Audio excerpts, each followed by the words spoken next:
इस समय एआई जगत का जिस प्रकार विस्तार हो रहा है और इस बढ़ती पहल को और बढ़ाने के लिए कई देश शामिल भी हो रहे हैं अपना अलग अलग वर्चस्व दिखाने के लिए। साथ ही अपनी टेक्नोलॉजी को विश्व स्तर पर दिखाने के लिए मॉडल लॉन्च भी कर रहे हैं। लेकिन अब भारत ने इस एआई जगत में कदम रख लिया और ऐसा इंडिया का मानना है कि वो जल्द ही चीन की डीपसीक एआई मॉडल को पीछे छोड़ेगा। जी हाँ, जिस प्रकार भारत ने रूस के साथ ब्रह्मोस और फ्रांस के साथ हैवी सबमरीन का निर्माण किया जो भारत की ताकत को इस समय पूरी दुनिया को दिखाने में सबसे आगे है, ऐसे ही प्रयासों को देखकर मानो ऐसा लगता है कि भारत भी जल्द ही एआई जगत में अपना नाम विश्व भर के एआई मंच पर सबसे ऊपर देखेगा। जी हाँ, अब भारतीय प्रधानमंत्री फ्रांस के दौरे पर जिस पर्पज से गए हैं वो तो यही परिभाषित करता है कि अब भारत भी जल्द ही अपना एआई मॉडल लॉन्च कर सकेगा। हाल ही में फ्रांस एआई समिट में नरेंद्र मोदी जी शामिल हुए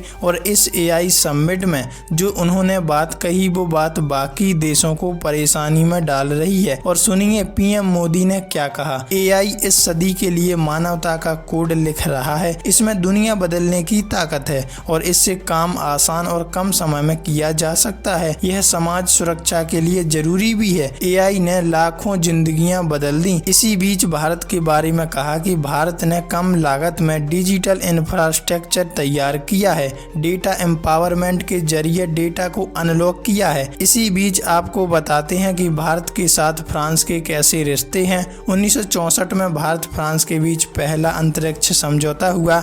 इसकी मदद से भारत ने 1974 में पहला परमाणु परीक्षण किया। 1982 में यूरेनियम सप्लाई की। द्विपक्षीय नौसेना अभ्यास हुए। 36 राफेल प्लेन का समझौता हुआ। 2005 में 6 सबमरीन पनडुब्बियों का समझौता हुआ। इस तरह भारत के साथ स्टैंड करता है फ्रांस।